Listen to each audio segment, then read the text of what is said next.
ලබාගමු උදෑසනකසේ සිතැඟි වඩාලමු විය ඇල්ලකසේ සුභාරතී සුභාරතී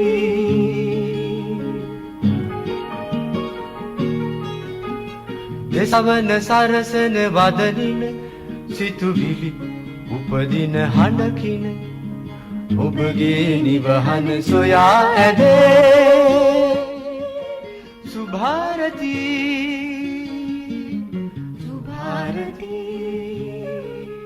එකම බෙහෙතට වැඩි මිලක් ගෙවීමෙන් වළකින්න රාජ්‍ය උසුසලින් සාධාරණ මිලට බෙහෙත් ගන්න.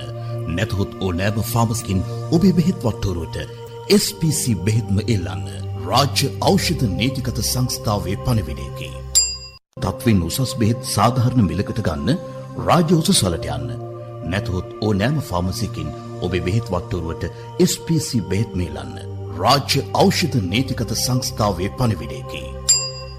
පසුගිය දින කිහිපයේදී අපි අපේ රට තුළ වාර්තා වන COVID-19 රෝගීන්ගේ යම්කිසි විදියක වැඩිවීමක් අපි දකිනවා.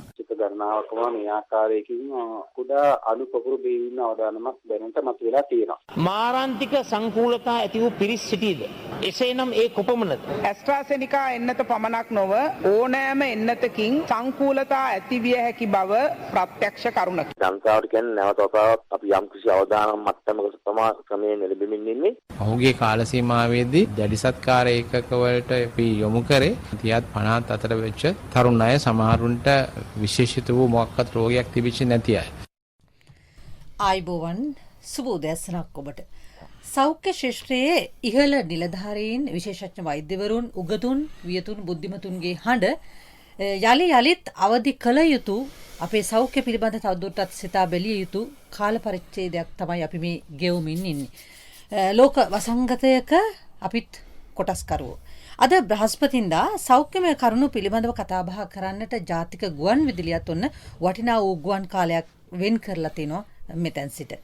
අද අපි මාතෘකා විදිහට යොදාගෙන තිබෙන්නේ කොරෝනා වසංගතයේ මැඩලීම එන්නත්කරණය සහ නිවැරදි ඖෂධ භාවිතය පිළිබඳවයි. කතා බහ කරන්න සූදානම් අපි අපේ සම්පත්දායකත්වය සඳහා අපේ මැදිරියට පැමිණ සිටිනවා ජාතික ඖෂධ නීතිගත සංස්ථාවේ සභාපති විශේෂඥ වෛද්‍ය ප්‍රසන්න ගුණසේන මහතා, එහි සාමාන්‍ය අධිකාරී දිනූෂ දසනායක මහතා සහ ජ්‍යෙෂ්ඨ ඖෂධවේදී තුෂාන්ත ප්‍රේමවර්ධන මහතා. ආයුබෝවන් ඔබ දෙදෙනාටම.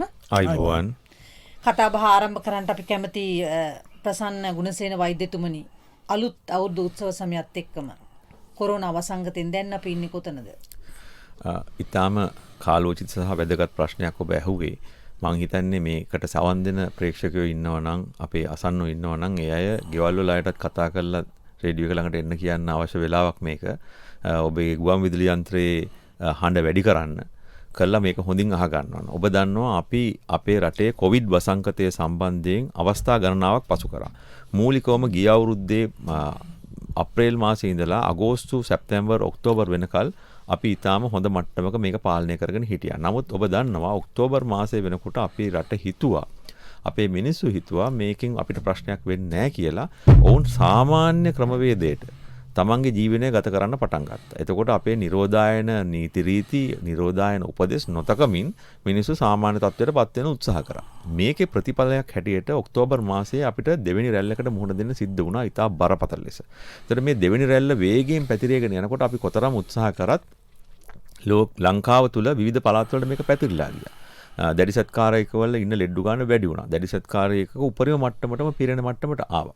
නමුත් නැවත වරක් අපි මේ එන්නත් කිරීම ආරම්භ කරයින් පස්සේ පෙබරවාරි මාසේ අපේ රෝගීන් සංඛ්‍යාව අඩු වෙන්න පටන් ගත්තා. මේ රෝගීන් සංඛ්‍යාව අඩු වෙනකොට නැවත වරක් මිනිස්සුන්ගේ සාමාන්‍ය ජන ජීවිතය පවත්වාගෙන යාමට ඉඩකඩ දීම සඳහා ඇතැම් වෙලාවලට තියෙන නීති රීති වල යම්කිසි ලිහිල්වීමක් කරත් ඒ නීති රීති ලිහිල් කිරීම තුළ අදහස් වන්නේ නැහැ, අදහස් කරෙත් නැහැ නිරෝධායන උපදෙස් පිළිපදිය නොයුතුයි කියලා. නිරෝධායන උපදෙස් තිබියදී පහුගිය කාලේ ඔබ දැක්කා අපේ රටේ නැවතත් මිනිස්සු අර ඔක්තෝබර් මාසයට කලින් හිටියා වගේ සාමාන්‍ය තත්ත්වයට පත් වෙන්න උත්සාහ කරා. විශේෂයෙන්ම අවුරුදු සමයේ ඔබ දැක්කා මේ නිරෝධායන උපදෙස් කිසිම විදිහකින්, ඒ කියන්නේ තම සත පහකටවත් මායින් කරන්නේ නැතුව මිනිසුන්ගේ හැසිරීම රටාව අපි දැක්කා. ඒකම ඔබ දැක්ක නුවරිලී තිබිච්ච තත්ත්වය. ඔබ දැක්ක අනුරාධපුරයේ තිබිච්ච තත්ත්වය. ඔබ දැක්ක ගෝල්ෆේස් එකේ තිබිච්ච තත්ත්වය. මේ තත්ත්වයන් එක්ක අනිවාර්යයෙන්ම සෞඛ්‍ය බලධාරීන් මේ රටේ ජනතාවට කිව්වා බලාපොරොත්තු වෙන්න කියලා නැවත වරක් රෝගීන්ගේ වැඩිවීමක්.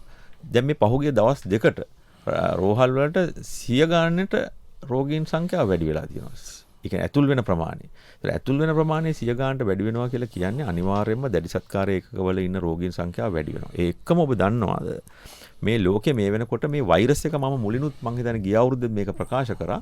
සාමාන්‍යයෙන් මාසයකට දෙවතාවක් මේ වෛරසය මාරු වෙනවා. ඒ වෛරසය මාරු වෙනවා කියලා කියන්නේ ඒකේ තියෙන ස්වභාවය වෙනස් කරනවා. ඒතර මෙහෙම වෙනස් කරාට පස්සේ ලෝකේ දැනට බ්‍රසීලයේ සහ එංගලන්තයේ අලුත් ප්‍රභේද කීපයක් ඇති වෙලා තියෙනවා. ඔබ මං හිතන්නේ ඉන්දියාවේ අලුත් ප්‍රභේදයක් තියෙනවා කියලා දැන් මේ ප්‍රකාශයටපත් වුණා. නමුත් මේ දෙකේ තියෙන විශේෂ ලක්ෂණය තමයි මේකේ තියෙන රෝගයේ දරුණුකම වැඩි වෙනවා. ඒකම මේ අපි ලබා දෙන එන්නතට ඒක ප්‍රතිරෝධයක් දක්වනවා. ඒ කියන්නේ මේ එන්නත ලබා දුන්නත් රෝගීන්ට මේක ඇති වෙන්න පුළුවන්. ඒකම දකුණු අප්‍රිකාවෙත් එංගලන්තෙත් තවත් ප්‍රභේද කීපයක්ම ඇති වෙලා තියෙනවා. ඒ ප්‍රභේද ඉතා වේගයෙන් පැතිරෙනවා. එතකොට රෝගය වේගයෙන් පැතිරෙනවා නම් අනිවාර්යයෙන්ම මරණ ප්‍රමාණය වැඩි වෙනවා. දැඩි සත්කාර එකක වලට එන ප්‍රමාණය වැඩි වෙනවා. එතකොට මේක නිසා අපේ රට මම හිතන්නේ තව සති දෙකක් තුනක් යනකොට අධි අවදානම් තත්වයකට පත් වෙන්න හොඳටම ඉඩ තියෙනවා අපේ චර්යාව වෙනස් කරේ නැත්තම්. ඉතින් ඒ නිසා මේක අහගෙන ඉන්න ඔබට මොකද්ද කරන්න පුළුවන් කියලා ඇහුවොත් මම දැක්කා ඊයේත් මම යනකොට මේ කොළඹ ප්‍රධාන පෙරේ හෝටලයක් තිබුණා. ඒ හෝටලේ මේ ජනාධිපති මන්දිරේ කිට්ටුවේ තියෙන හෝටලයක්. එතන මේ තරුපහේ හෝටල්නේ ඉතින් මේ තියෙන්නේ ඔක්කොම. නමුත් එතනදී මේ මම දැක්කා මේ වෙඩින් එකක් තියෙනවා. ඒ කියන්නේ මංගල උත්සවයක් තියෙනවා. එතන හිටිය අය කවුරුත්ම අඩුම ගානේ මුඛාවරණයක්වත් පළඳගෙන හිටියේ නැහැ. එතකොට මම දැනගන්න කැමතියි කොළඹ නගර සභාවේ ඉන්න PHI මහත්තුරු මේවා බලනවද කියලා, MOHලා මේවා බලනවද කියලා, පොලිස්පතිතුමා සහ පොලිසියට ලොකු වගකීමක් තියෙනවා මේවා ගිහිල්ලා බලන්න. මේවා බලන්න නැතුව ඒ අයට මං එතන ඉන්න ආරක්ෂකයන්ට මම දැනුම් දුන්නා. නමුත් ඒ ආරක්ෂකයන් කිසිම පියවරක් එකට ගත්තෙත් නැහැ. එතකොට මේ සම්බන්ධයෙන් දැඩි ක්‍රියාමාර්ග ගත්තේ නැත්නම් අපි මේ නිරෝධායන නීති සහ උපදෙස් අපි දීලා මේවා ලිහිල් කළේ මොකටද? මේවා ලිහිල් කළේ ඉස්කෝලේ යන ළමයින්ට ඉස්කෝලේ යන්න. මොකද ළමයින්ට ඉස්කෝලේ නුගිහින් ඉන්න පුළුවන්. නමුත් මගුල් ගෙදරකට 150ක් ගෙන්නන්න අවශ්‍යතාවයක් නැහැ. බඳින්නේ නෝනයි මහත්තයයිනේ. ඒතකොට නෝනයි මහත්තයයි බඳින එකට මන් දන්නේ 150ක් වෙලා මොනවද කරන්න කියලා. ඒගොල්ලෝ නෝනවයි මහත්තයා උසගෙන යන්නේ නැහනේ. ඒ නිසා අත්‍යවශ්‍ය දේවල් විතරක් මේ රටේ කරනවා නම් ගොඩක් හොඳයි. මොකද නැත්නම් වෙන්නේ ළමයින්ගේ අධ්‍යාපනය කරන්න හම්බෙන්නේ නැහැ. විශ්වවිද්‍යාල ටික අරින්න හම්බෙන්නේ නැහැ. ඊට පස්සේ රෝගීන්ට බෙහෙත් ටිකක් ගන්න එළියට බහින්න හම්බෙන්නේ නැහැ. ඉස්පිරිතාල වලට මිනිස්සුන්ට ගිහිල්ලා වැඩ කරගන්න හම්බෙන්නේ නැහැ. මේ සියලු දේම අපි නැති කරනවා අපේ පාටි ටිකයි, අපේ මේ අසරේස් ටිකයි, අපේ තියෙන මගුල් ගෙවල් ටිකයි නිසා. ඉතින් මේ නිසා මේ රටේ ජනතාවට යම්කිසි විදිහකින් නිදහසක් භුක්ති විඳලා සාමාන්‍ය ජන ජීවිතයට එන්න ඉඩකඩ දුන්නාම ඒ ඉඩකඩ සහ නිදහස අවභාවිතා කරනවා නම් අපිට මං හිතන්නේ ඉන්දියාවට වඩා දරුණු තත්ත්වයක් ඉතිරි මාසය ඇතුළත සිද්ධ වෙනවා. ඉතින් මේක අනිවාර්යයෙන්ම සිද්ධ වෙන්න තියෙනවා. මේකට මුහුණ දෙන්න නම් ඔබ අනවශ්‍ය ගමන් සියල්ල නතර කරගන්න. මරණ ගෙවල්, මගුල් ගෙවල්, පාටි, ට්‍රිප් මේවා ඔක්කොම නතර කරන්න ඕනේ. මේ සතිය ඇතුළත නතර කරන්න නැත්නම් අනිවාර්යයෙන්ම ලබන සතිය වෙනකොට 2000 අපේ රටේ ලෙඩ වැඩි වෙන්න පටන් ගන්නවා. මේ තත්වයට අපි යනවද? මම හිතන්නේ සෞඛ්‍ය ඇමතිතුමියත්, සෞඛ්‍ය ලේකම්වරයාත්, අධ්‍යක්ෂක ජනරාල්වරයාත් ඊයේ විශේෂ ප්‍රවෘත්ති සාකච්ඡාවක් පවත්වලත් මේක ගැන කිව්වා. ඒතර මේ තත්වය අපි ඒ කියන්නේ මිනිස්සුන්ට සාමාන්‍යයෙන් තේරෙන විදිහට මේ පහුගිය සති දෙකේම මම හිතන්නේ හමුදාපතිතුමා හැමදාම මේක කිව්වා. එතකොට හැමදාම කිව්වහම මිනිස්සුන්ව බෙල්ලෙන් අල්ලගෙන ගිහලා හිරේ දාලා නෙවෙයිනේ මේ රෝගයක් පාලනය කරන්න ඕන. මම ගිය සතියේත් මම හිතන්නේ මේක පැහැදිලි කරා. මිනිස්සුන්ගෙන් අපි බලාපොරොත්තු වෙන යම්කිසි අධ්‍යාපන මට්ටම. මේ රටේ සාක්ෂරතාවය 90% කියලා අපි මහා ලොකුට උජාරුවෙන් කතා කරනවා. ඉතින් මේ සාක්ෂරතාවයෙන් ඇති වැඩේ මොකද්ද? යමක් කියවලා අහලා තේරුම් අරගෙන ඒකට අනුව ක්‍රියා කරන්න බැරි නම්. මේ නිසා මේ පණිවිඩය හොඳට හිතට ගන්න. මේක විහිළුවක් නෙවෙයි. මේක ඔබේ ජීවිතයත් මරණයත් අතර සටනක් වෙනවා.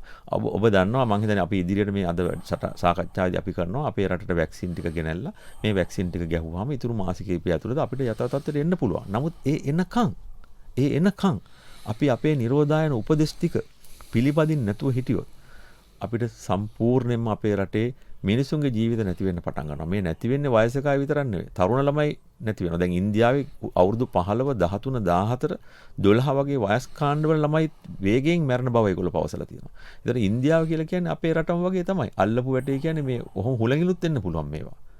කිට්ටුවට આવොත් මිනිස්සු බෝට්ටු වල එනවා. මිනිස්සු විවිධ ක්‍රම වලින් ලංකාවට එනවා. ඒතර මේවා අපිට නතර කරන්න බෑ. ඉතින් මේ නිසා මේක අර කිව්වනේ ගෝලීය ගමක් බවට නෙපත් වෙලා තියෙන. ඒතර මේ තත්ත්වය යටතේ අනිවාර්යයෙන්ම අපේ රටේ මේ තත්ත්වය වර්ධනය වෙනවා. ඒකම මේ අපි කිව්වේ මේ අසාමාන්‍ය ප්‍රභේද කීපයක ලකුණු තියෙන රෝගීන් දැනටමත් ලංකාවෙන් හම් වෙලා තියෙනවා. ඒක ලබන සතිය වෙනකොට ඒවත් අහවුරු කරනවා. එහෙම වෙලා තිබුණොත් ඒ අයට සම්බන්ධ වෙච්ච අයට මේ නිරෝධානය වැඩි වෙනවා. මම හිතන්නේ නිරෝධාන කාල සීමාව නැවතවරක් පිටරටින් එන අයගේ වැඩි කරන්න බලාපොරොත්තුවක් තියෙනවා. මේ නිසා මේ සම්බන්ධයෙන් කිසිම විදිහකින් අඩුවෙන් තක්සේරු කරන්න එපා. ඔබ හිතන්න ඔබේ රට ඊටාම බරපතල තත්ත්වයේ තියෙනවා කියලා. ඔබට මේ සුපර් මාකට් එකකට ගිහිල්ලා බඩු ටිකක් ගේන්න ඕන නම් තනියෙන් ගිහිල්ලා අර කලින් කිව්වේ එක්කෙනෙක් විතරක් ගෙදරින් එළියට යන්න, මුඛ ආවරණ පළඳින්න, මූණ අත ගන්න එපා, අත් දෙක සෝදන්න, ඒ එක්කම ජනතාව ඉන්න තැන් වලට යන්න එපා. විශේෂයෙන්ම මේ විදුලි සෝපානවල ජනයා එකතු වෙලා ඇවිදින්න එපා. මේ වගේ අනවශ්‍ය දේවල් කරන්න එපා. එලිමහනක හිටියට කමක් නැහැ. එලිමහනකට ගිහිල්ලා ඉන්න අවශ්‍ය නැහැ. මොකද ඇතුල් වල ඉන්න එපා. විශේෂයෙන්ම හෝටල්, කැෆටේරියා, ක්ලබ් ඊට පස්සේ මේ තියෙනනේ ගොඩක් දේවල් AC දාගෙන වහගෙන ඉන්න ආයතන මේ එකකවත් ගිහිල්ලා ඉන්න එපා. මොකද එතන කතා බහ කරනවා, ඊට පස්සේ කෙල විසි වෙනවා. මේ නිසා රෝගය පැතිරීමේ අවදානම ඉතාම වැඩි. සුපර් ස්ප්‍රෙඩර්ස්ලා කියන අය බිහි වෙන්නේ මේකෙන්. මම හිතන්නේ මේ දිනේ නතර කරන්න තීන්දුවක් කරන් තියෙනවා. ඒක ඉතාම හොඳයි. වෛද්‍යතුමනි, ඒ වගේම දැන් අපිට මේ උත්සව සමය තාමත් නිමාවටපත් වෙන්නේ ආගමික උත්සව වෙනවා, වෙසක් පොසොන් වැනි උත්සව. එවැනි අවස්ථාවලදීත් ක්‍රියා කළ යුතු ආකාරය පිළිබඳව ඔබතුමාගෙන් අහන්නට ඕන. මොකද අපින් අවසර ඉල්ලුවා ටිකක් වෙලසෙනින් ඔබතුමාට මේ මැදිරියෙන් ඉවත් වන්නට අවස්ථාව දෙන්න කියලා. ඒ නිසා අපි ඒකට පණිවිඩයක් ලබා දෙමු. මේ කොහොමද ඒ කාලය ගෙවන්නට ඕන අපි? මම හිතන්නේ මේ කොවිඩ් වසංගත කාලය තුල වඩාත්ම නිවැරදිව මේ කොවිඩ් මර්ධනය කර ගැනීමේ උපදෙස් පිළිපදපු ආයතන තමයි අපේ පන්සල් ටික. හාමුදුරුවෝ ඉතාම වගකීමෙන් යුක්තව මේ ජනතාව අඩු ගන්න සිල් ව්‍යාපාරවලටවත් ගෙන්න ගන්න නැතුව බොහොම හොඳින් මේක පාලනය කරා. මොකද එතුමන්ලා දන්නවා විනය කියන එකේ වැදගත්කම. ඒ නිසා මේ වෙසක් සහ පොසොන් කියන උත්සව තියෙන්නේ වෙසක් කලාප පොසොන් කලාප දාලා මිනිසුන්ට පාටි දාන්න නෙවෙයි.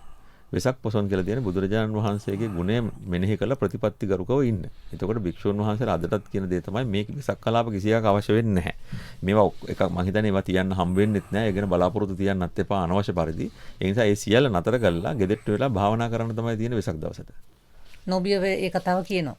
බය නැතුව මම කියනවා එච්චරයි කරන්න ඕන මිනිස්සු හැටියට. වෙන කිසිම දෙයක් කරන්න හිතන්නවත් එපා. අනවශ්‍ය දේවල් කිසිම වැඩක් නැහැ. ගෙදර පුළුවන් බකට් එකක් පත්තු කරලා ඕනනම් Tamanට කරන්න, මිනිස්සු වෙනුවෙන් ආලෝක පූජාවක් කරන්න. නමුත් මේ කලාප දාගෙන මේ බස් වල නැගලා කානිවල් ගිහිල්ලා උළුබක්කු නටලා එහෙම යන්න ගියොත් එහෙම වෙසක් එකෙන් පස්සේ මලගෙවල් වලට තමයි යන්න වෙන්නේ ඊට පස්සේ හැමෝටම. ඒක නිසා ඒකත් අමතක කරලා දාන්න. ඒව ගැන හිතන්නවත් එපා. මං හිතන්නේ කිසිම අවස්ථාවක් ලැබෙයි කියලා ඒකට.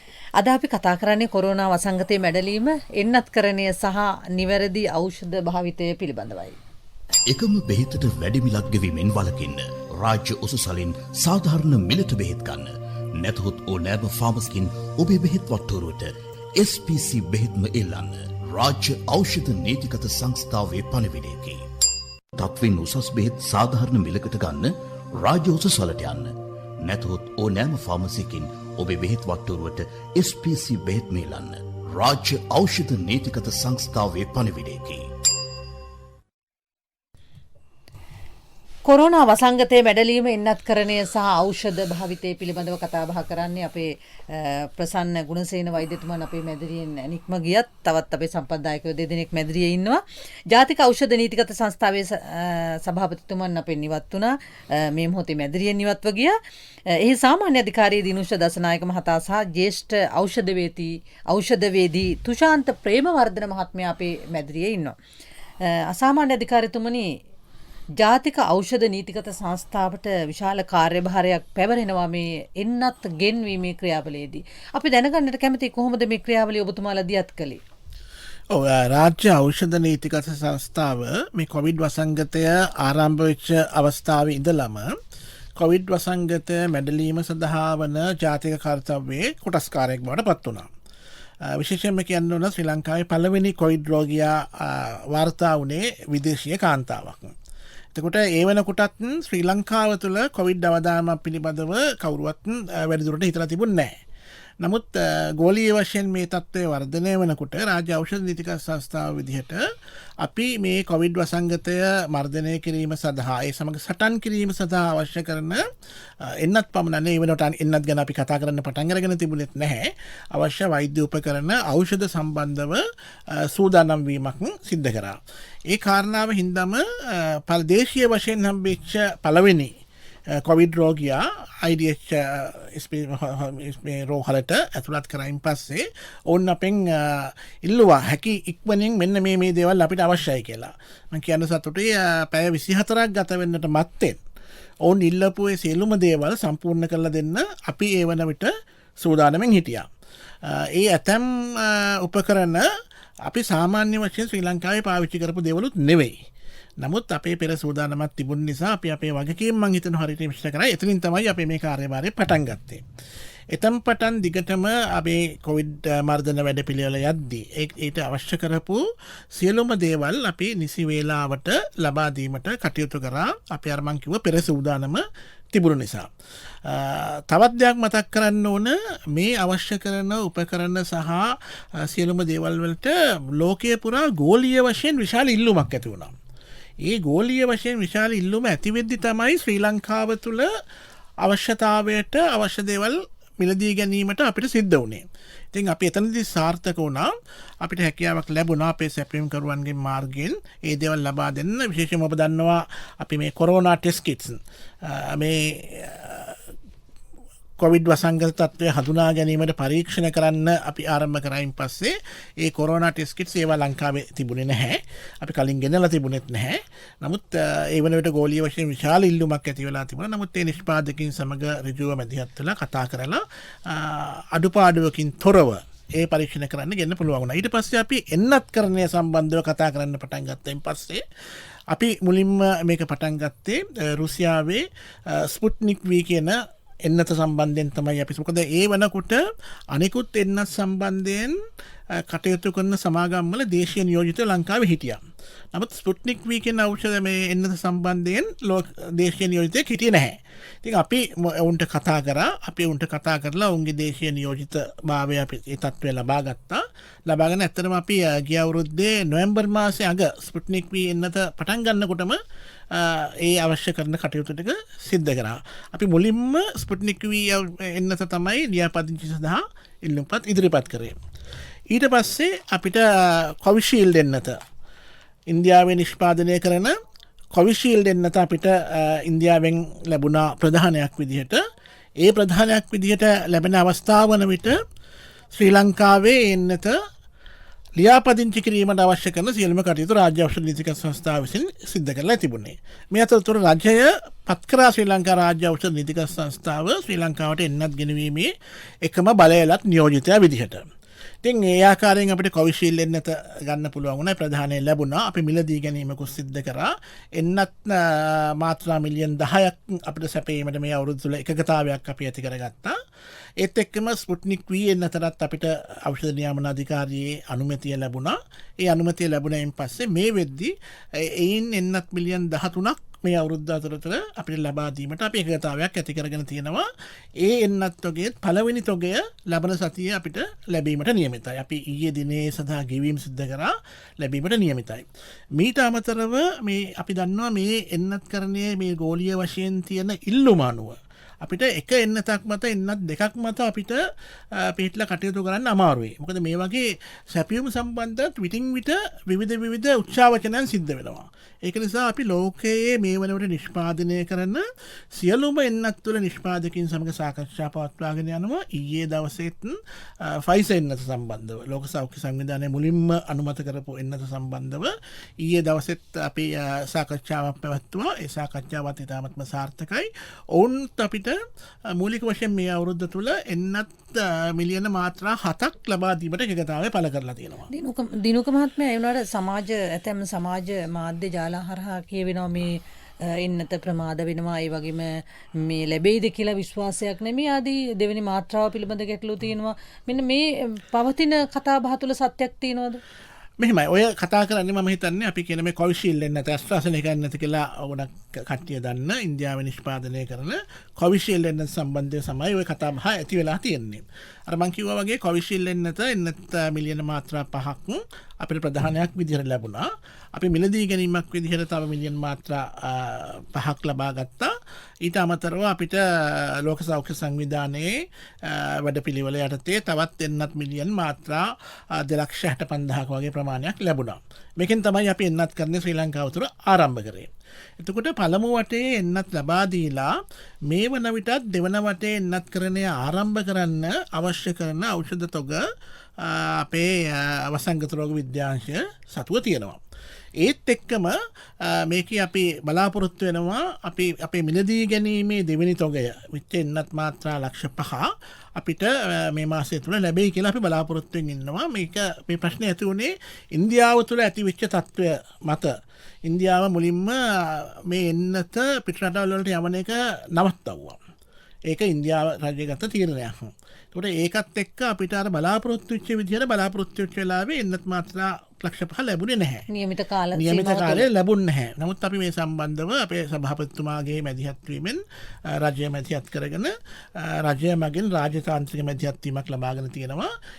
ඒ අනුව අපිට මේ සැලසුම් කරලා තියෙන ආකාරයට දෙවන මාත්‍රාව ලබා දීමට එම එන්නතේ ඒ මාත්‍රා ප්‍රමාණය ලැබෙයි කියලා අපි මහත් විශ්වාසයෙන් බලාපොරොත්තු වෙනවා. අපිට ඒක ලැබෙයි කියලා අපිට විශාල විශ්වාසයක් තියෙනවා. අපි සම්බන්ධයෙන් කටයුතු කරගෙන යනවා. දිනුක මහත්මයා තවත් තොරතුරු අපි කතා බහ කරමු. දයාබර ආසන්නයෙන් ඔබට මතක් කරනවා 91.7 91.9 ස්වදේශීය සේවා තරංගමාලා ඔස්සේ ඔබට පුළුවන් මේ වැඩසටහන ශ්‍රවණය කරන්නට. ඒ වගේම සිංහල ස්වදේශීය සේවා මුහුණු පොත ඔස්සේත් ඔබට පුළුවන් අපිව නරඹන්නට සහ කතා බහ කරන්නට. ඖෂධ වේදී ජ්‍යෙෂ්ඨ ඖෂධ වේදී මහත්මයෙක් අපේ මැදිරියේ ඉන්නවා. ඊට කලින් මතක් කරන්න ඕන ඊයේ පාර්ලිමේන්තුවේදී එන්නත්කරණය පිළිබඳ මතු වූ ප්‍රශ්නයකට අමාත්‍ය පවිත්‍රා දේවී වන්‍යාරච්චි මහත්මිය ලබා දුන්නු පිළිතුරක් පිළිබඳව අපි අවධානය යොමු කරලා කතා බහට එක්වෙමු. දෙවන මාත්‍රාව මැයි මාස මුල් සතිය ඇතුළත පළමු එන්නත ලබාගත් පුද්ගලයින්ට ලබා දීමට සැලසුම් කර ඇත. ඇස්ට්‍රාසෙනිකා එන්නත පමණක් නොව ඕනෑම එන්නතකින් සංකූලතා ඇතිවිය හැකි බව ප්‍රත්‍යක්ෂ කරුණකි. ඇස්ට්‍රාසෙනිකා එන්නත ලබා දී සති කිහිපයක් ඇතුළත රුධිරය කැටිගැසීම වාර්තා වූ රෝගීන් සමහර රටවල් වලින් වාර්තා වී ඇත. ලංකාවෙත් එවැනි අවස්ථා 6ක් වාර්තා වී ඇති අතර ඉන් 3 දෙනෙකු මරණයට පත්වී ඇත. මේ පිළිබඳව ලෝක සෞඛ්‍ය සංවිධානයේ එන්නත් හා අතුරු ආබාධ සම්බන්ධ කමිටුවේ මතය අනුව රුධිරය කැටිගැසීම හා එන්නත් අතර ඍජු සම්බන්ධතාවයක් හඳුනාගෙන නොමැති අතර මෙවැනි සිදුවීම් වාර්තා වීම මිලියනයකට 4ත් 6ත් අතර බව දල වශයෙන් ඇස්තමේන්තු කර ඇත. ඒ අනුව කොරෝනා රෝගී තත්ත්වය නිසා ඇතිවිය හැකි ආබාධ සමග සංසන්දනය කිරීමේදී රුධිරය කැටිගැසීමට ඇති ප්‍රවණතාවය ඉතා අල්ප බව ලෝක තත්ත්වය අනුව පැහැදිලි වේ. තවද ඇස්ට්‍රාසෙනිකා එන්නත තවදුරටත් භාවිතා කිරීම ලෝක සෞඛ්‍ය සංවිධානය විසින් අනුමත කර ඇත. යුරෝපීය සංගමයට හා සම්බන්ධ ඖෂධ සභාව විසින්ද මේ හා සමාන මතයක් ඉදිරිපත් කර ඇත. රජයක් ලෙස මෙවැනි සිදුවීම් හඳුනා ගැනීම සඳහා පහත් සඳහන් ක්‍රියාමාර්ග ගෙන ඇත. එන්නත් ලබා ගැනීමෙන් පසුව යම් සංකූලතාවයක් ඇතිව හොත් දැනුම් දීම සඳහා පැය 24ක් පුරා ක්‍රියාත්මක වන දුරකථන අංකයක් හඳුන්වා දී ඇත. දුරකථන අංකය 011 341 5985. මෙවැනි රෝගීන් සඳහා කොළඹ මහරෝහලේ විශේෂඥ ඒකකයක් සූදානම්ව පවතී. මෙවැනි සිදුවීම් විශේෂඥ කමිටුවකටද යොමු කරනු ලබයි. මෙවැනි අසාත්මික තත්ත්වයක් කලින් හඳුනා ගැනීම සඳහා එන්නත් ලබා ගන්නා සෑම පුද්ගලයෙක්ම එන්නත් ලබා දීමේදී දැනුවත් කරනු ලැබේ. එන්නත ලබා ගැනීමෙන් පසු දින 4කට පසුව හිස රදය, උගුරේ වේදනාව, හුස්ම ගැනීමේ අපහසුව, කකුලේ දැඩි වේදනාව පවතී නම් වෛද්‍ය ප්‍රතිකාර සඳහා යොමු වන ලෙස දැනුවත් කර ඇත. දීර්ඝ කාලීන සංකූලතා මතුවන රෝගීන් පිළිබඳව කරුණු සොයා බැලීමට AEFI විශේෂඥ වෛද්‍යවරුන්ගෙන් සමන්විත කමිටුවක් පත් කර ඇත. අමාත්‍ය පවිත්‍රා දේවී වන්‍යාරච්චි මහත්මිය ඊයේ පාර්ලිමේන්තුවේදී දැක්වූ අදහස් අපේ නිෂ්පාදක මණ්ඩලයට මතක් කරන්න ඕන වෛද්‍ය ප්‍රසන්න ගුණසේන මහත්මයා සඳහන් කළා විශේෂයෙන්ම ඊයේ අර පැවති තත්ත්වයක් එක්කම මංගල අවස්ථාවකදී පැවති තත්ත්වයක් එක්කම කොළඹ මහනගර සභාවට යම් චෝදනාවක් එල්ල වුණා. හැකියාවක් තිබෙනවා නම් අපිට ලබා දෙන්නට මේ කොළඹ මහනගර සභාවේ මහජන සෞඛ්‍ය පරීක්ෂකවරයා අපි කතා බහ කරන්න සූදානම්ෙන් ඉන්නවා. ජ්‍යෙෂ්ඨ ඖෂධ වේදී තුෂාන්ත තුෂාන්ත ප්‍රේමවර්ධන මහත්මයා අප සමග මැදිරියේ ඉන්නවා. අපිට වෛද්‍ය ප්‍රසන්න ගුණසේන මහත්මයා මතක් කළා මේ ඖෂධ භාවිතය පිළිබඳව බොහෝ කරුණු කාරණා තියෙනවා දැනගන්නට. ඒ වගේම අපි නිවසේ සිටින ඔබට වඩා වැදගත් වේවි ඔබ දීර්ඝකාලීනව ඖෂධ භාවිතා කරනවා නම් මේ නිවැරදි ක්‍රමවේදයටද මේ ඖෂධ භාවිතා කරන්නේ ඒවා නිවැරදි ස්ථානවල රඳවනවද මෙන්න මේ කාරණා පිළිබඳව කතා බහට ආරම්භයක් විදියට ගනිමුකෝ කොහොමද නිවැරදි ඖෂධ භාවිතයට ඔබ දෙන උපදෙස? ඇත්තසෙම කියනවනම් මේක කාලීන මාතෘකාවක් බවට පත් වෙලා තියෙනවා.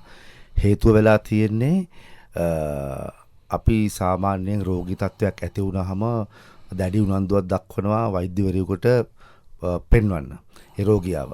නමුත් මෙතනදී තියෙන ඊළඟ ප්‍රශ්නය තමයි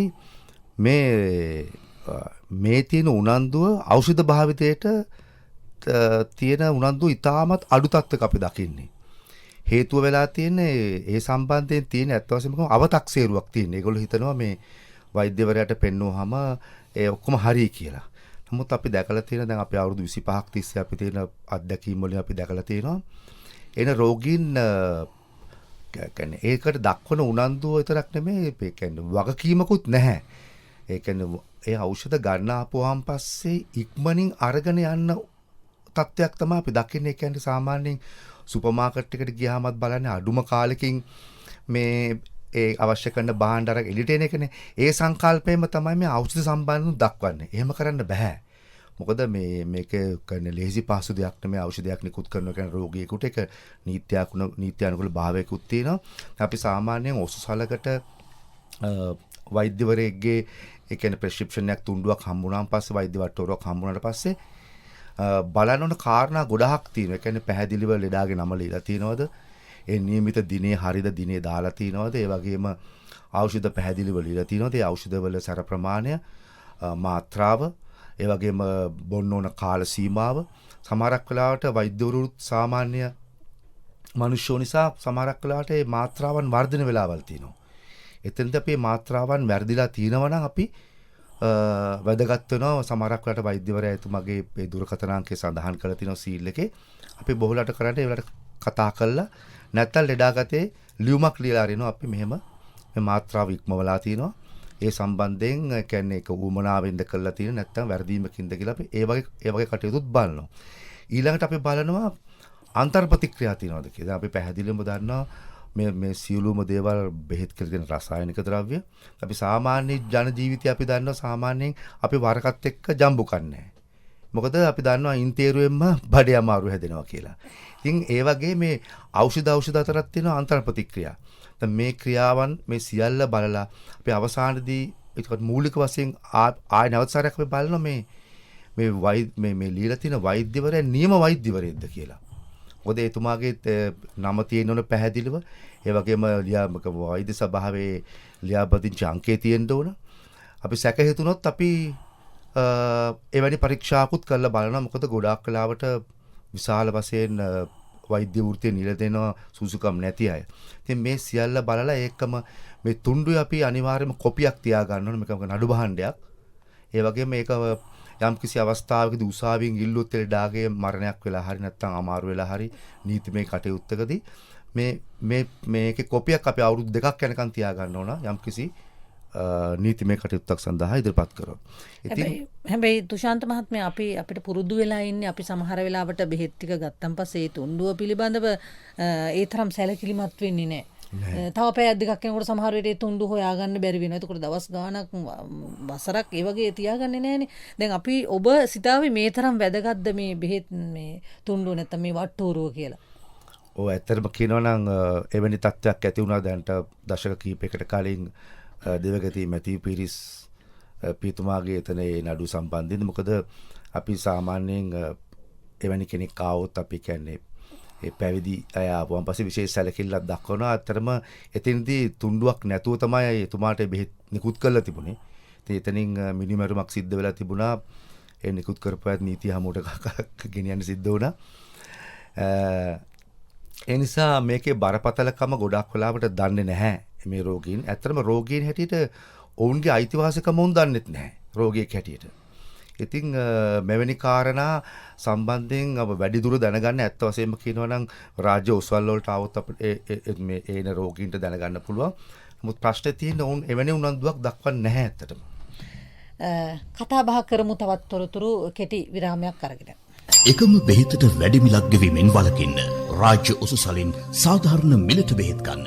නැතහොත් ඕනෑම ෆාමස්කින් ඔබේ බෙහෙත් වට්ටෝරුවට SPC බෙහෙත්ම එල්ලන්න. රාජ්‍ය ඖෂධ නීතිගත සංස්ථාවේ පණිවිඩයකි. තත්වින් උසස් බෙහෙත් සාධාරණ මිලකට ගන්න රාජ්‍ය උසුසලට යන්න.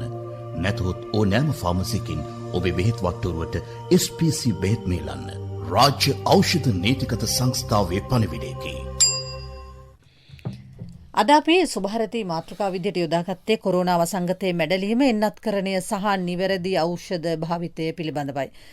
ජාතික ඖෂධ නීතිගත සංස්ථාවේ සාමාන්‍ය අධිකාරී දිනූෂ දසනායක මහත්මයා සහ ජ්‍යෙෂ්ඨ ඖෂධවේදී තුෂාන්ත ප්‍රේමවර්ධන මහත්මයා අපේ මැදිරියේ ඉන්නවා. හැබැයි අපි තවත් තොරතුරු එකතු කරනවා ඔබ වෙනුවෙන්ම ඔබේ දැනගැනීම සඳහාම විශේෂයෙන්ම මේ කොරෝනා මර්ධනය කියන කාර්යභාරයේදී වැඩි වගකීමක් පැවරෙනවා අපේ මහජන සෞඛ්‍ය පරීක්ෂකවරුන්ට. අපි මතක් කරන්නට ඕන මේ තත්ත්වය උදා වූ මොහොතේ සිට මං හිතන්නේ මේ මොහොත දක්වාම ඔවුන් සක්‍රියව මේ කාර්යාවල යෙදෙන ආකාරය දැක ගන්නත් අපිට ලැබෙනවා. මේ වෙලාවේ අපි සම්බන්ධ කරගත්ත දුරකථනයෙන් මහජන සෞඛ්‍ය පරීක්ෂකවරුන්ගේ සංගමේ ලේකම් බාලසූරිය මහත්මයා ආයිබෝවන් සුබෝදෑසනක් ඔබතුමාට. ආයිබෝවන් ඔබට. කතා බහ ආරම්භ කරනවා මම මෙන්න මේ විදියට. අපේ මැදිරියේ මුලින්ම කතාබහ ආරම්භ කරපු ජාතික ඖෂධ නීතිගත සංස්ථාවේ සභාපති විශේෂඥ වෛද්‍ය ප්‍රසන්න ගුණසේන මහත්මයා පුංචි චෝදනාවක් අපේ කොළඹ මහනගර සභාව සීමාව තුළ මහජන සෞඛ්‍ය පරීක්ෂකවරුන්ටත් එල්ල කරා. විශේෂයෙන්ම මේ පැවති මංගල අවස්ථාවකදී මුඛ ආවරණ පැනද සිටියේ නැහැ. නමුත් මේ පිළිබඳ හොයන්න බලන්න කෙනෙක් නැද්ද කියලා.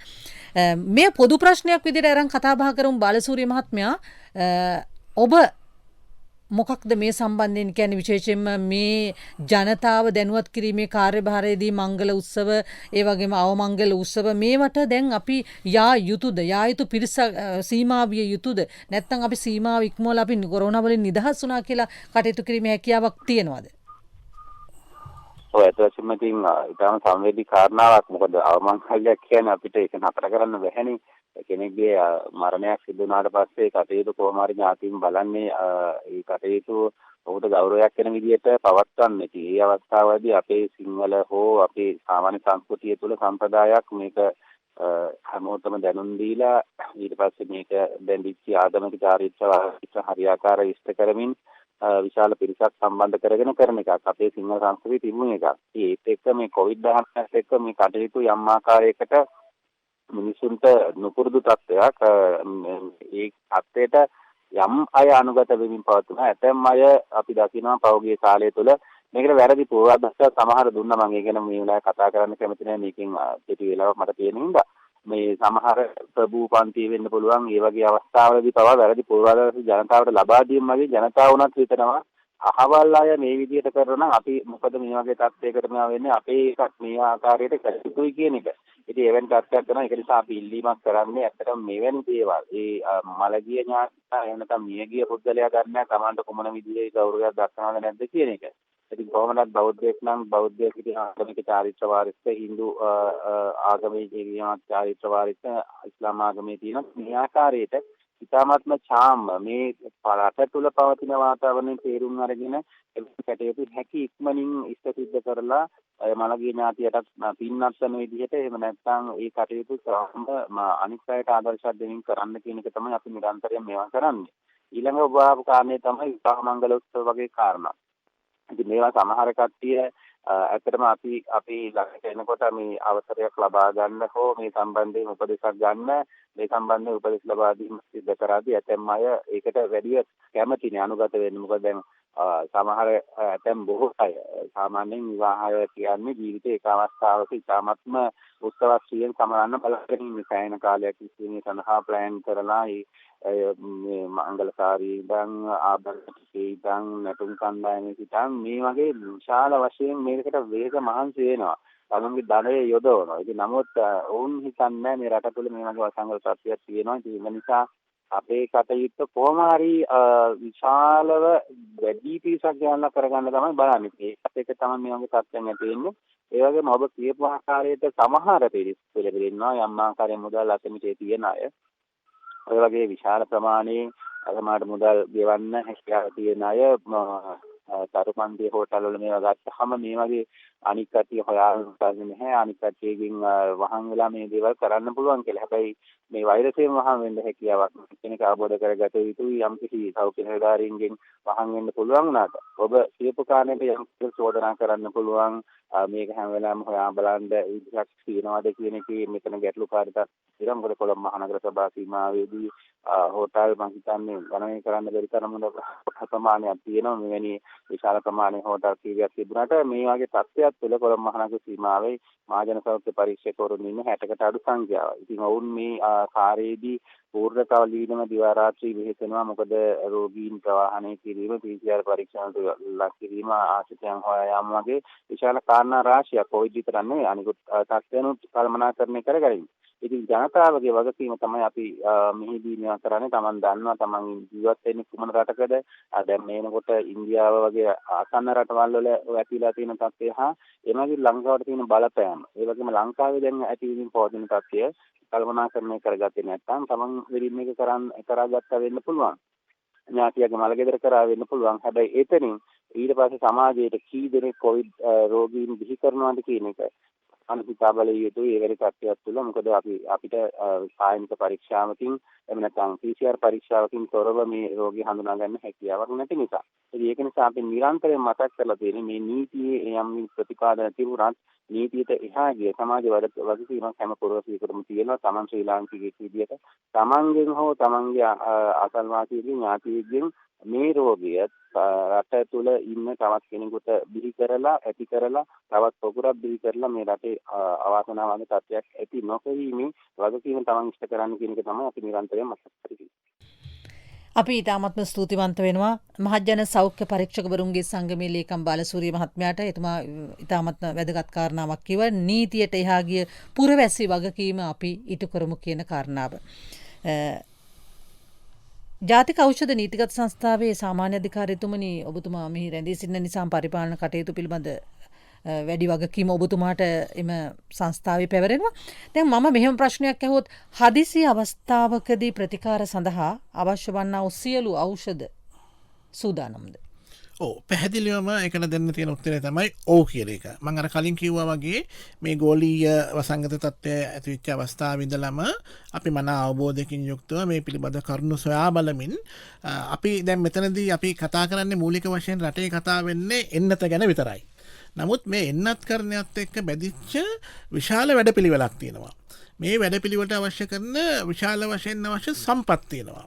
ඒ සම්පත් සියල්ලම සපුරා ගන්නේ නැතුව එන්නත් කරණයක් ආරම්භ කරන්න අපිට බෑ.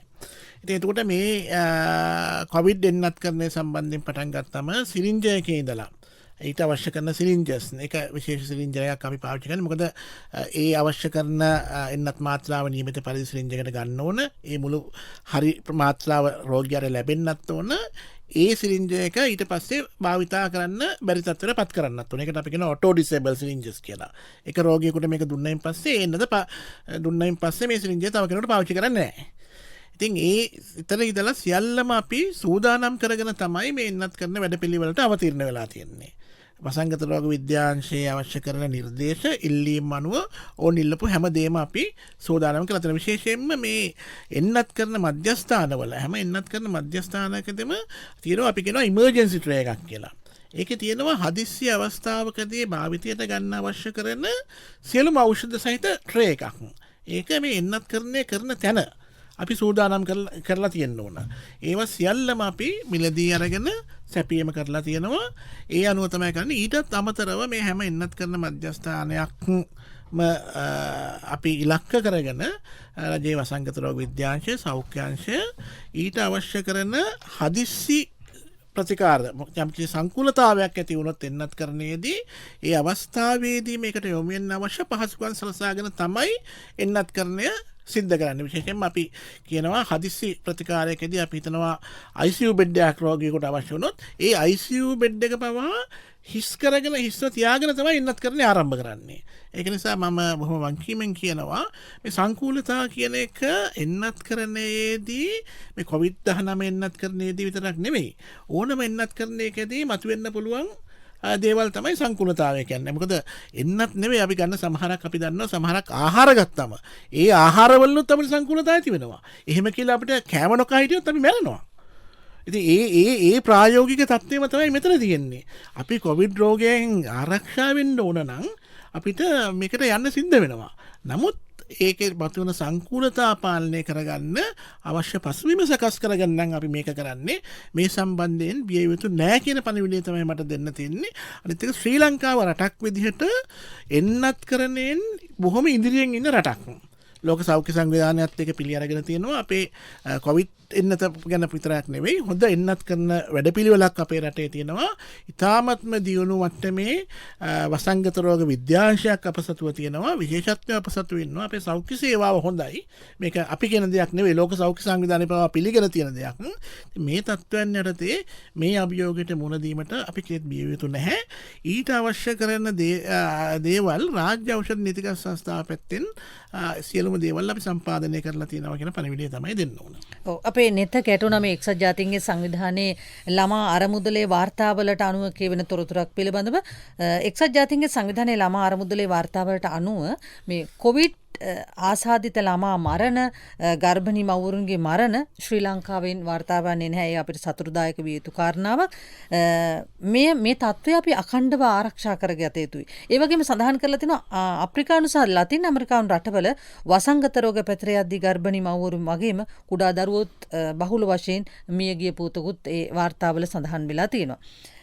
තුෂාන්ත මහත්මයා ඖෂධ භාවිතය පිළිබඳ කතා කිරීමේදී ආරම්භ කර ඖෂධ වට්ටෝරුවක් පවත්වාගෙන යාම කියන කාරණාව දැන් අපි කතා කරන්නට ඕන. දැන් අපිත් එක්ක වැඩසටහන ආරම්භයට පෙර ඔබතුමා සඳහන් කරේ ඖෂධ භාවිතයේ රසමුසුතෙන් කියලා. ඇත්තටම අපිට අර මේ මොහොතේ රසමුසුතෙන් කියන්න බෑ. ඒක නිකන් කනගාටුදායක අවස්ථා. ඒ පිළිබඳව කතා කරමු. මදකට මතක් කරමු අපේ දුරකථනාංකය 0112695446 සහ 0112695447 අවස්ථා කීපයක් ඔබට ලබා දෙන්නට පුළුවන්. කෙටි විරාමයකින් අනතුරු අපි එකතු වෙනවා නැවතත් කතා බහට. එකම බෙහෙතට වැඩි මිලක් ගෙවීමෙන් වළකින්න රාජ්‍ය උසුසලින් සාධාරණ මිලට බෙහෙත් ගන්න. නැතහොත් ඕනෑම ෆාමස්කින් ඔබේ බෙහෙත් වට්ටෝරුවට SPC බෙහෙත්ම එල්ලන්න. රාජ්‍ය ඖෂධ නීතිගත සංස්ථාවේ පණිවිඩයකි. තත්වින් උසස් බෙහෙත් සාධාරණ මිලකට ගන්න රාජ්‍ය උසුසලට යන්න.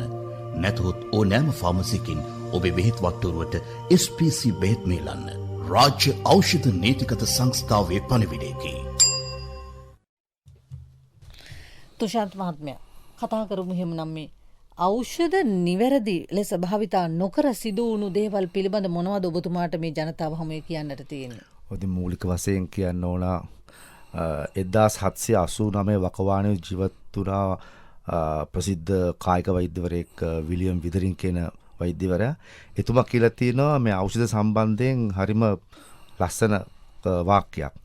එතුමා කියලා තියෙනවා වස වර්ග කුඩා මාත්‍රා වලින් ගත් කල ඒවා ඖෂධ හැටියටත් ඒ වගේම මාත්‍රාව ඉක්මවා ගත් කල ඒක වසක් හැටියටත් කතා කරලා තියෙනවා. ඇත්ත වශයෙන්ම කියනවා නම් මෙතන ප්‍රශ්නය වෙලා තියෙන්නේ මේ ඖෂධ ගන්න රෝගීන් දන්නේ මේ ඖෂධ ගන්නේ කුමක් සඳහාද?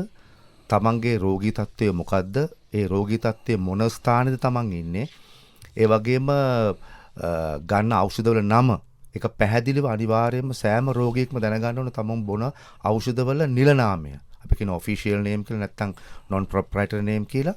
ඒ වගේම සැර ප්‍රමාණය. ඊළඟට යම්කිසි අතුරු ආබාධ, ඒ කියන්නේ දැනෙන අතුරු ආබාධ ඇත්ත වශයෙන්ම කියන විශාල වශයෙන් තියෙන සෑම ඖෂධයකම. නමුත් තමුන් දැනගන්න ඕන මොකද මේ සමහරක් අතුරු ආබාධ වෙන කෙටි කාලීන ඒවා තියෙනවා. ඒ වගේම දීර්ඝ කාලීන ඒවා තියෙනවා. මේවැනුත් දැනෙන අතුරු ආබාධ. ඒ සම්බන්ධයෙන් තමන්ට දැනීමක් තියෙන්න අනිවාර්යයෙන්ම විශේෂයෙන්ම දීර්ඝ කාලීනව ඖෂධ ලබා ගන්න අය. එහෙම කියලාත් නැහැ. කෙටි කාලීනව ගත්තත් තමුන් ඒව දැනගත යුතුයි. ඒ වගේම තමයි මේ ඖෂධ කොයි ආකාරයකටද බොන්න ඕන. ඒ කියන්නේ කෑමට පෙරද, කෑමට පසුද, කෑමට පැයකට පෙරද නැත්තම් ආහාර ගන්න අතරතුරද නැත්තම් ආහාර ගත් විගසමද නැත්තම් සමහර ඖෂධ තියෙනවා උදේ පාන්දර නැගිට ගමන් හිස් බල්ට බොන්න තියෙන්නේ. සමහර ඖෂධ හිස් බල්ට බීලා නැගිටලා ඉන්න ඕන පැය දෙකක්. ඉතින් එවැනි වැදගත් උපදෙස් සහිතව තමයි මේ ඖෂධ භාවිතා කරන්න තියෙන්නේ. එහෙම නැතුනොත් අපි බලාපොරොත්තු වෙන මේ ප්‍රතිඵලය ඒ කියන්නේ ඒ රෝගී තත්ත්වෙන් මිදෙන්න තමුන්ට හැකියාවක් වෙන්නේ නැහැ. ඒ තත්ත්වය වැඩි වෙනවා. ඒ වගේම වෙනත් රෝගී තත්ත්වෙනුත් ඇති වෙන්න පුළුවන්. අනිත් එක වැදගත් කාරණාව තමයි මේ ඖෂධ සම්මත තත්ත්වයන් යටතේ තමයි මේ ඖෂධී භාවය රැකෙන්නේ. අපි කිව්වොත් එහෙම මේ ස්ටෝරේජ් නැත්නම් ගබඩාකරණයේදී. ඉතින් ඖෂධ බොහෝ විට ඒවට බලපාන පාරිසරික සාධක තියෙනවා. උෂ්ණත්වය, ඒ වගේම ආලෝකය, වාතයේ තියෙන තෙතමනය, ඒ වගේම සමහරක් මේ කියන්නේ මේ වායු ගෝලයේ තියෙන ඔක්සිජන්, කාබන් ඩයොක්සයිඩ් වගේ කින වායුනුත් බලපානවා මෙහි ස්ථායීතාවයට. ඒ නිසා මේ සම්බන්ධයෙන් පැහැදිලි අවබෝධයක් තමන් බෙහෙත් අරගෙන ගෙදර යනකොට තිබිය යුතුයි. අනෙක් කාරණාව තමයි මේ ඖෂධ ගබඩාකරණය ගෙදර ගියාට පස්සේ ඒක බොහොම වගකීමෙන් කළ යුතු කාරණා. මොකද කුඩා දරුවෝ ඉන්නෝ. මේ දරුවන්ට අහුනම අපි දැන් දැකලා තියෙනවා දැන් ඔබතුමී කිව්වා වගේ මේ රසමුසු තැන් නෙමෙයි ඇත්තට මේ කනගාටුදායක තැන්. එකපාරක් මම 1996 දී කියන්නේ මේ ටවුන් හෝල් එකේ තියෙන ඔස්සලේ ප්‍රධාන ඔස්සලේ මං රාත්‍රී මුර සේවයේදී ඉන්නකොට වෛද්‍යවරයෙකුත් හෙදියෙකුත් ආවා විසාංශයෙන්. ඒ කියන්නේ මේ ප්‍රධාන රෝහලේ පෙත්තක් අරගෙන ඇවිදින්න මේ පෙත්ත අඳුන ගන්න පුළුවන්ද කියලා. පස්සේ අපි ඇහුවා මොකද්ද කාරණාව කිව්වම කෑගල්ලේ පැත්තේ අවුරුදු 4 කුඩා දරුවෙක් මේ බෙහෙත බීලා අසහි තත්වයක ඉන්නවා කියලා මේක අඳුන ගන්න පුළුවන්ද කියලා. ඒ අවස්ථාවේදී මාත් එක්ක වැඩ කරා ඩාස් මහත්මයා කියලා මේ මාත්මෙක් වැඩ කරා මාත් එක්ක රාත්‍රී මුර සේවය දුනා. ඇත්තට මං ඒ කාලේ සංස්ථාවට බැඳුණා විතරයි 1995 බැඳුනේ. එතුමාගේ තිබිච්ච ඒ පළපුරුද්දෙන් එතුමා පැහැදිලිව කිව්වා මේක හැලපෙරඩෝල් කියලා මේ මානසික රෝගයකට ගන්න බෙහෙතක්. ඇත්ත වශයෙන් බලපුවාම ඒ කුඩා දරුවගේ 100 මානසික තත්ත්වයකින් පෙළෙන පුද්ගලයෙක් එතුමා බොන බෙහෙත් වලින් කොටසක් මේ දරුවට අහුවෙලා බීලා තිබුණා. ඒ නිසා අපි ඇත්ත වශයෙන්ම දීර්ඝකාලීනව ඖෂධ ගන්න සියලුම රෝගීන් තමන් බොන බෙහෙත්වල නම, සැර ප්‍රමාණය, මොකටද බොන්නේ, අතුරු ආබාධ, ඒ වගේම පැහැදිලි තැනක උස් තැනක තියන්න ඕන කිසිම දරුවෙකුට අහුවෙන්නේ නැති තැනක. මෙතුමා එක්ක මෙවැනි කරුණු කාරණා කතා බහ කරනවා නම් බොහෝ දේවල් කතා බහ කරන්න පුළුවන් කියලා එතුමා සඳහන් කරා. ඔන්න කෙනෙකුට ආරාධනා කරනවා යම් ආකාරයක පුවත්පතකට හෝ තොරතුරු ලියනවා නම් මෙතුමා එක්ක කතා බහ කරලා මෙවැනි දේවල් පිළිබඳව බොහෝ කරුණු කාරණා දැන කියා ගන්නට අවස්ථාව ලැබේවි. බොහෝ වෙලාවක් සිට දුරකථනයේ අපේ අසන්නෙක් රැඳී සිටිනවා. ආයිබෝවන්. මං හිතන්නේ අද අපි දුරකථනයත් වැඩිපුර අවස්ථාව ඔබට ලබා දුන්නේ අපේ කතා බහ ඊතරම්ම හරවත් නිසාම. ජාතික ඖෂධ නීතිගත සංස්ථාවේ සභාපති විශේෂඥ වෛද්‍යතුමන් පැහැදිලි කරා දැන් මේ එන්නත් ගෙන්වීම සඳහා අපි සුදුසු වැඩපිළිවෙල සකස් කරලා තියෙනවා කියලා. ඒ සාමාන්‍ය අධිකාරී විදියට ඔබතුමා දිනුෂ මහත්මයාත් සඳහන් කරා. දිනුෂ මහත්මයා දැන් යම් හේකින් අපිට මේ දෙවෙනි මාත්‍රාව ලබා දීමට ඒ අවශ්‍ය ප්‍රමාණය ගෙන්වා ගැනීමට යම් ප්‍රමාදයක් සිදු වුණත් දැන් ඉදිරි පෙළ පිරිසට දෙන්නට හරි එන්නත් ප්‍රමාණයක් මම හිතන්නේ බසතුව තිබෙනවා. ඔව් ඒක තමයි අපි කිව්වේ පැහැදිලිව. මම හිතන්නේ අමාත්‍යතුමියත් පාර්ලිමේන්තුවේදීත් ඒක ප්‍රකාශයටපත් කරා. මුල් වටේ අපි එන්නත් දුන්න පිරිසට දෙවන මාත්‍රාව ලබා දීමට අවශ්‍ය කරන එන්නත් මාත්‍රා ප්‍රමාණය රට තුළ තියෙනවා. ඒක හරි විශ්වාසයෙන් සහ පැහැදිලිව කියන්න පුළුවන්. එතකොට අපි දැන් රජය විසින් ප්‍රකාශයටපත් කරලා තියෙනවා මේ මාසේ පළවෙනිදා දෙවන වටේ ආරම්භ කරනවායි කියලා. එතකොට ඒ මුල් කණ්ඩායම මුල් කාණ්ඩයේ කොටසට කිසිදු ප්‍රශ්නයක් නැතුව ඒ එන්නත් මාත්‍රා ප්‍රමාණය ලබා දෙන්න පුළුවන්. මම නැවතත් කියනවා ඉන්දියාව සහ ශ්‍රී ලංකාව අතර පවතින රාජතාන්ත්‍රික බැඳියාව ඒත් එක්කම මේ කෞශීල්‍ය නැත නිෂ්පාදනය කරන නිෂ්පාදන සමාගම රාජ්‍ය ඖෂධ නීතිගත සංස්ථාව සමග දීර්ඝ කාලයක් තිස්සේ ගනුදෙනු කරන ආයතනයක්. අපි ඒ තත්ත්වයක් උපයෝග කරගෙන උන් සමග සාකච්ඡා කරගෙන යනවා. ගෝලීය වශයෙන් මොන තත්ත්වයක් ඇති වුණත් මේ දෙවන මාත්‍රාව ලබා දීම සඳහා අවශ්‍ය කරන එන්නත් මාත්‍රා ප්‍රමාණය අපිට ලබාගත හැකියි. අසන්නෙක් නැවතත් අපේ දුරකථනයට ආවා. අපි ආරාධනා කරනවා ඔබට කතා කරන්න. ආයිබෝවන්. ආයිබෝවන්. මහත්මයා මට කියන්න තියෙන මම තෝලංගුවේ පියදාස මාර්ගාහෙන ගස්නාවෙන් මට කියන්න තියෙන්නේ විහාර මහා දේවී වැඩසටහන දේවීට අපි මූද කලන වෙලාවේ සුනාමිය මට්ටමින් ආවා. දැන් වෛරසයත් අපිට පාඩමක් දීලා තියෙනවා මේ බුද්ධ රාජ්‍යයට. ඉතින් ඒකට හැයි මේ බුද්ධ වචන ප්‍රකාශ කරන රටක් හැටියට මේවට කර උර නොදෙන්නේ කියන එක. ඒ කියන්නේ පස්වෙනි ශිල්පදයේ සුරාමේරේ රජයෙන් පවා වළංගු කරලා දීලා තියෙනවා. එතකොට බුද්ධ වචනයට අනුව රටක් නොවන නිසා වෛරස් නෙවෙයි තවත් දේවල් මේ රට බොහෝ වෙන්නේ ඉස්සෙල්ලා බුද්ධ වචනයට අනුව පාලන තන්ත්‍රයක් සකස් කරලා මිනිස්සු ධර්ම පෝෂණය කරන මෙන්න ඉල්ලා සිටින නවතිනවා මේ ස්තුතියි. ස්තුතියි ඔබතුමාට. තුෂාන්ත මහත්මයා ඖෂධ වගේම මේ කියන කාරණාවත් එක්කම යමක් අපි එකතු කරමුකෝ. දැන් ඇතැම් අය කියනවා මේ මුඛ ආවරණ පැළඳීම මේ භාවිතය නගරයට පමණක් සීමා වෙලා තියෙනවා. හැබැයි ග්‍රාමීය ප්‍රදේශවල මේ තත්ත්වය ඊටාම අවම තත්ත්වයක තියෙනවා කියලා. මෙන්න මේව පිළිබඳව මොකක්ද අපිට දෙන්න තියෙන පණිවිඩය? ඔව් ඇත්තට මේක වැරදි අදහසක්. ඇත්තට අපි දැන් මේ වෙනකොට අපි අඳුනගෙන තියෙනවා කලින් අපි එවැනි ක්‍රියාපිළිවෙතක් අනුගමනය කරේ නෑ මේ රටේ. නමුත් මේ වසංගත තත්ත්වයත් එක්ක තමයි මේ මුඛාවරණ පාලන අපි පුරුදුනේ. නමුත් ඇත්ත වශයෙන්ම අපි බලාගෙන ගියහන් පස්සේ මේකේ ලොකු වාසියක් වෙලා තියෙනවා.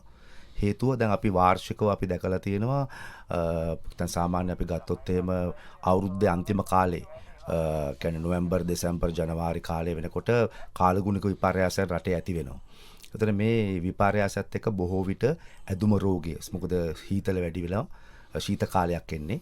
එතන මෙතනදී මේ අපි අසාත්මිකතාවය නැති වෙනවා. ඇදුම රෝගීන්ගේ ඇදුම රෝගී තත්ත්වය වැඩි වෙනවා. ඒකම සමහරක් වෛරස් රෝග හැදුනාන් පස්සේ වෛරස් රෝග වලින් පස්සේ ඇතිවන බැක්ටීරියා රෝගී තත්ත්වයන් කියන්නේ ඉහළ පෙනහළු ආශ්‍රිතව ඇතිවන තත්ත්වයන් මේ වෙනකොට විශාල වශයෙන් පහළ වෙලා තියෙනවා. ඒ සඳහා කියන්නේ අපි ගබඩා කරන් හිටු බෙහෙත් විශාල වශයෙන් ඉතුරුලා තියෙනවා. ඒවා ඇත්ත වශයෙන්ම යන්නේ නැහැ. එවැනි රෝගීන් වාර්තා වන ප්‍රමාණය 85%කින් විතර වගේ අඩු වෙලා තියෙනවා කියලා අපිට පැහැදිලිව දකින්න පුළුවන්. මොකද ඒ බෙහෙත් අපි ගාව එහෙම ඉතුරුලා තියෙනවා. ඒ නිසා කවුරු හරි කියනවා නම් පැළඳිය යුතු නෑ කියලා ඇත්තට වශයෙන්ම විශාල වාසියක් තියෙනවා අපිට මේ මුඛාවරණ ඉදිරියේදී පළඳගෙන හිටියත් මේ තත්ත්වය පාලනය වෙලා ඒක විශාල වාසියක් තියෙනවා. ජ්‍යෙෂ්ඨ ඖෂධ වේදියෙක් විදිහට එතුමා සඳහන් කරන ඒ කාරණාව අපිට පිළිගන්නට සිදු වෙනවා. මොකද ඖෂධ ඒ දේවල් සඳහා භාවිතා කරන ඖෂධ ඉතුරු වෙලා තියෙනවා. ඒ තාමත්ම සතුටට අපිට කාරණාවක්. අසන්නෙක් ඉන්නවා දුරකථනේ. ආයිබෝවන් කතා කරන්න. හලෝ. සුබ උදෑසන. වෛද්‍යතුමනි මට දැනගන්න ඕන. මම නුවරින් කතා කරන්නේ. මම අවුරුද්දක් ප්‍රෙෂර් දිව්වා මේ ප්‍රයිවට් ડોක්ටර් කෙනෙක්ගෙන් අරගෙන. දැන් ඊට පස්සේ දැන් අවුරුද්දක් බොනකොට මම අහලා තියෙනවා ඒ වගේම අර වකුගඩු රෝගීම හැදෙනවා කියලා. ඊට පස්සේ ගමේ ස්පිරිතාලෙට ගිහිල්ලා චෙක් කරලා ලියව ගත්තා. ඊට පස්සේ ඒ ડોක්ටර් කිව්වා ප්‍රෙෂර් බෙහෙත් නතර කරන්න කියලා. දැන් මට බයයි නතර කරාට ඒකෙන් මොනවා හරි අරුවාබාධ ආයි වැඩියෙන් හැදෙයිද කියලා බයක් තියෙනවා. ඒ ගැන තමයි දැනගන්න. ඖෂධ වේදියෙක් අපි මැදිරි ඉන්නේ ඔබතුමාට යොමු කරන මේ ප්‍රශ්නේ. ඇත්ත වශයෙන්ම මම දන්නේ එතුමියට ඒ ආපු තත්ත්වය මොන තත්ත්වයක් උඩ ඇවිදින්නද නැත්නම් වයස කීයද කියලා අපි දන්නේ නැහැ සාමාන්‍යයෙන්. නමුත් අපි සාමාන්‍යයෙන් අධික රුධිර පීඩනයට ඖෂධ ගන්න නියම කරා නම් වෛද්‍යවරයෙක් කන්නේ රෝගියාගේ තියෙනවා යුතුයකමක් ඒ බෙහෙත් ටික දුන්නට පස්සේ කොච්චර කාලයකට දීලා තියෙන කියලා බලලා ඒකම මේ බෙහෙත ගන්න කාලපරාසය තුල තමාගේ ගමේ වෛද්‍යවරයා හරි කොතනකින් හරි තමන්ගේ රුධිර පීඩනේ බලලා වාර්තා කරන්න ඕන. ඒ කියන්නේ සතියකට දෙසරයක්වත් බලලා උදේ හවස ලියා ගන්න ඕන. එතකොට ඒ වෛද්‍යවරයා යම්කිසි කාලයකට දුන්නට පස්සේ වෛද්‍යවරයා කියනවා ආවල් කාලේ මාව මුණ ගැහෙන්න එන්න කියලා.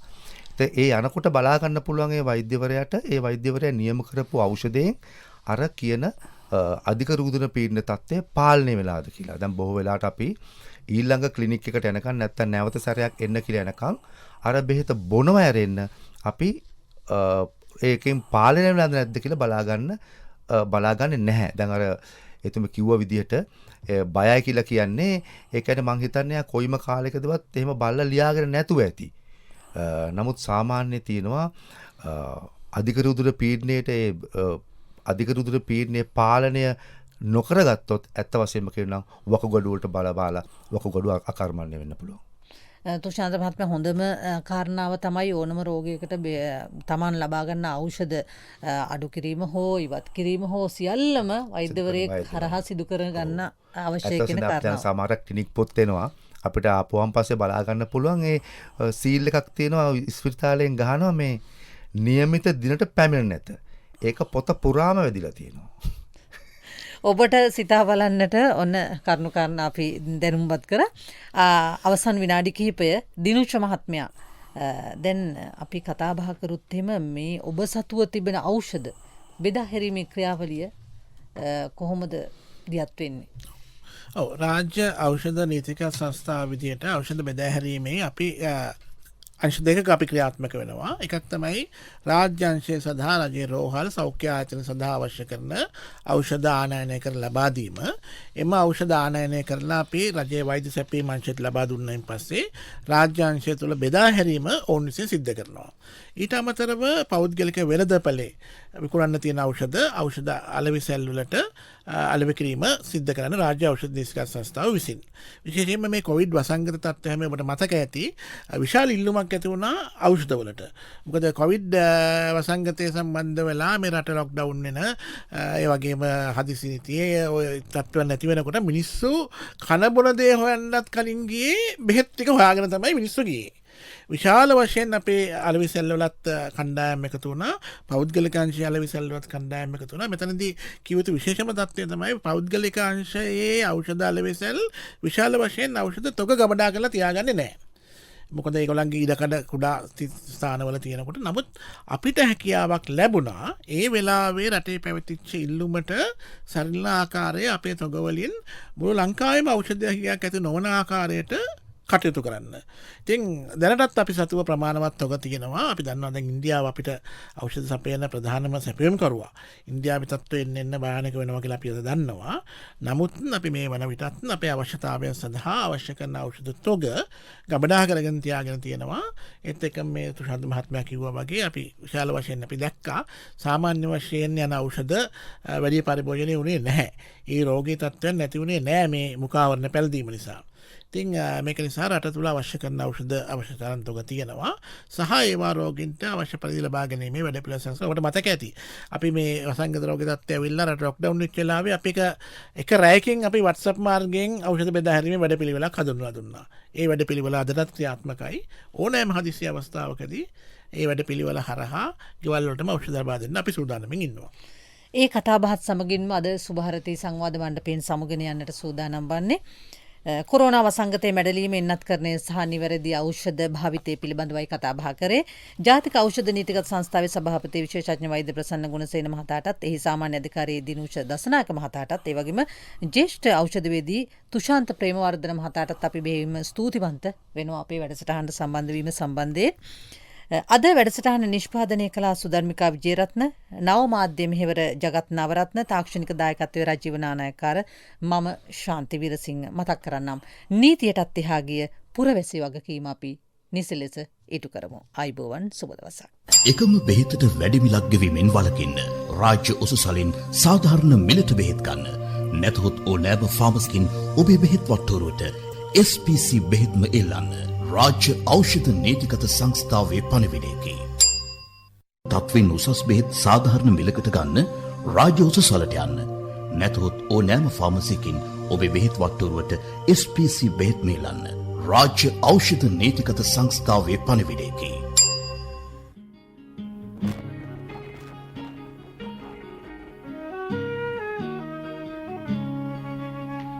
දැනුම ලබාගමු උදෑසනකසේ සිතැඟි වඩාලමු දිය ඇල්ලකසේ සුභාරතී